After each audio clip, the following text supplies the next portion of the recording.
right, so I tried to do this episode yesterday. Oh, wait, give me a second. Bam. Uh, all right, I think it's going perfect. Yeah, I tried to do this episode yesterday, but I was like halfway through a bottle of wine, so I kind of sounded like a moron. Plus, I'm having a hard time getting my GoPro to work with this DaVinci software. I think I just have to use a lower frame rate. Wow, thanks for all the extra information, Vince. Great. Uh, so I tried to do this episode yesterday talking about, it was about doping in pro sports, right? And so we're looking at guys like Arnold Schwarzenegger, and I mean, obviously, I'm pulled up a really old ABC article here. Uh, so I mean, it's not been a secret as far as Arnold goes for a long time. He's actually been really open about it basically throughout his whole career that he's not a professional bodybuilder because he uses steroids. He wanted to be a professional bodybuilder, and to do that, you have to use steroids. So, yeah, interesting stuff, honestly. There's a really cool documentary about it called, what was it, Bigger, Faster, Stronger, I think is what it's called. Uh, all right. There we go. It's about to start. There we go. So Schwarzenegger talks about it in Bigger, Faster, Stronger, about basically all pro athletes. Nobody wants to see a normal human being. Okay, it is working. Good. Nobody wants to see a normal human being compete on the world stage. Like, how boring would that be? Just seeing I mean, just look at curling. Look at those guys. Definitely not on dope. God, I mean, I'm sure those guys are having the time of their lives. The professional curling guys from I think they're like New Hampshire, and they were literally like bowling, and then their wives like started going bowling with them, and like also joined the bowling league. So then they joined like curling, and then became like the Olympic world champions of curling. These guys that are like in their mid 40s, they just wanted an excuse to get out of the house. Uh, and it's not an exciting sport. I hate to say that because that sounds kind of mean. It's just not. And I mean, when you imagine watching like pro basketball, and if all those guys were like 5'10", 195 pounds, like in good shape. I mean, if they're muscly, yeah, they're going to be like 185, 195 pounds if they're like 5'10". That wouldn't be a very exciting sport, I don't think so. Same with football. Like, I mean, can you imagine watching pro footballers and they're just like normal guys?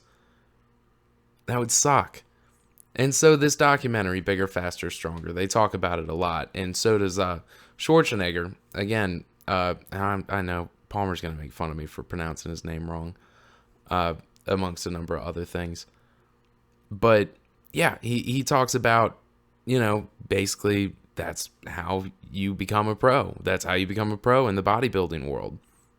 Now, when I first heard about this, I thought it was made up. I thought it was fake. We'll just say it was a buddy of mine. We were talking. He was staying with me for a little bit, and then he tells me about. He tells me that he's a power lifter, and he kind of alludes to the fact that like he's taking steroids. And I was like, yeah, well, isn't that like cheating though? And he tells me like, nah, man, it's basically par for the course in unregulated meets. I was like, well, unregulated, what's that? And there's two different leagues of like when you go to a powerlifting or a bodybuilding meet, there's tested and untested. Where in tested, they're going to test you for drugs, but also, of course, for steroids. In untested, they don't test at all. They just say like whatever. And now, according to him, and according to this Bigger, Faster, Stronger documentary, I didn't hardly believe it at first, but it's basically the unregulated, untested leagues are the best steroid regimens of all time, whereas the regulated leagues are like the best steroid regimens created in the last year or so. And I mean, not to say that all these guys strictly must be on it, because there are guys who have been lifting naturally their whole lives. And good for them. Good for them. I'm certain that nobody's under the impression that I'm on steroids. I know that I am a peak physical specimen of a human being. I hope that you realize that I am joking. I mean, I have the physique of a guy who works out 5 days a week and takes no effort in monitoring his intake whatsoever. I got these strong arms and I got this weird shaped body. I got muscles in strange places and then just giant bags of fat that hang off of them. It's great. The ladies love it. Oh yeah, by the way, speaking of peak physical specimens, those of you who were watching on Facebook as opposed to listening on Apple Podcast or Spotify, those of you on the Facebook page, that video at the beginning was me about breaking my ankle going to kick a soccer ball. I was out there for like 2 seconds and then immediately bit the dust going to kick, like, try and get a long kick.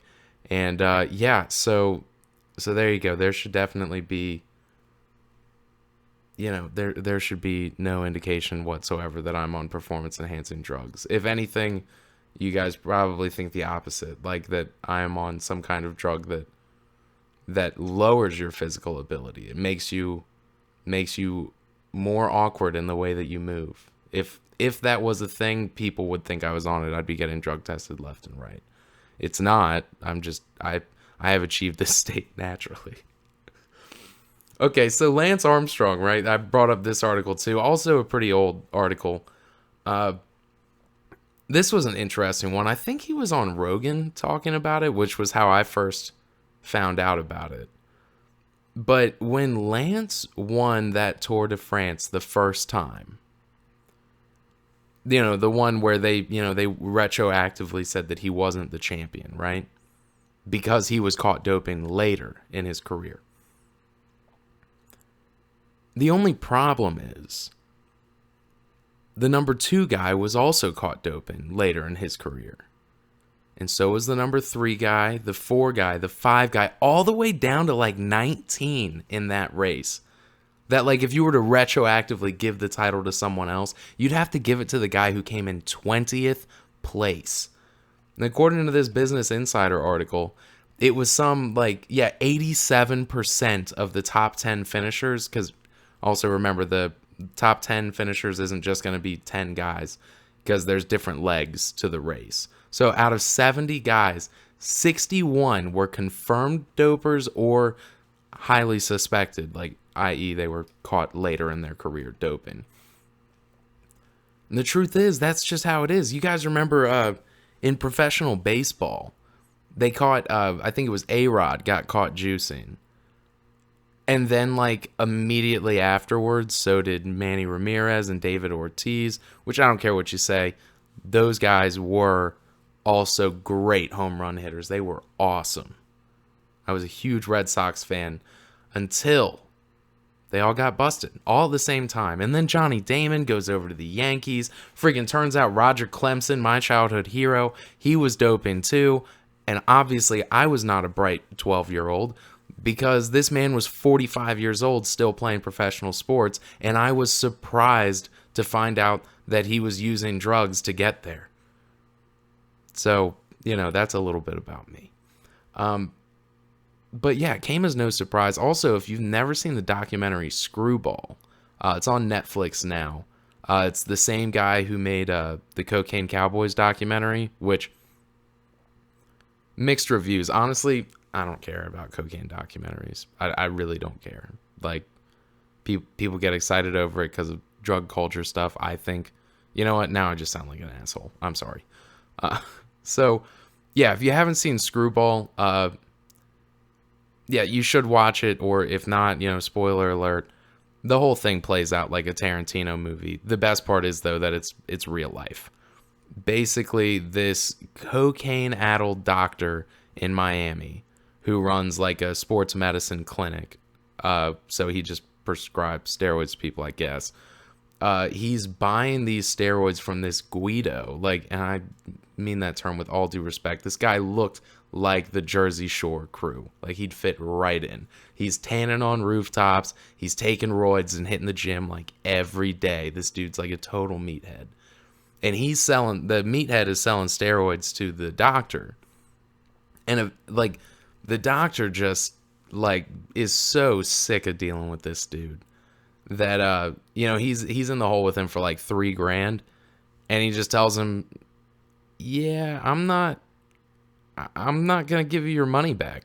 Just never. You should probably just never come back. And so the Guido guy gets mad. He hires a couple felons to break into the doctor's office and steal some records, basically just ruffle his feathers.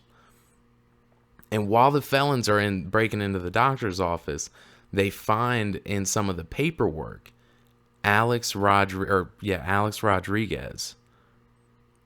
And they realize this is that Alex Rodriguez. So the guys steal all these documents with, a number of different professional baseballers that are on this guy's patient list. And they try and blackmail the MLB. And the MLB just says, no, we don't negotiate with terrorists. And so they try again. And the MLB again tells them, hey, dude, just leave us alone. You're not getting anything. You're not getting anything from us. So what do these guys do? Well, they make it public, of course. They sell it to the media, probably for pennies on the dollar compared to what they were asking the MLB for. And it basically killed what little interest there was left in baseball. And that's the story of how the MLB died. Anyway, I don't think I'm going to bore you guys with this anymore. So, I'll probably just call it right there, What do you think? Did we do it? Do you think we did it? Yeah, well, anyway, for those of you who are listening on Spotify or SoundCloud, Spotify or iTunes, Apple Music, whatever, go ahead and pop over to that Facebook page and watch a wildly hilarious video of me about to break my ankle, and then hit subscribe so you can see me doing more silly things to hurt myself in the future. This is Common Criminal Podcast. I'm your host, Vince Polson. Thanks for listening.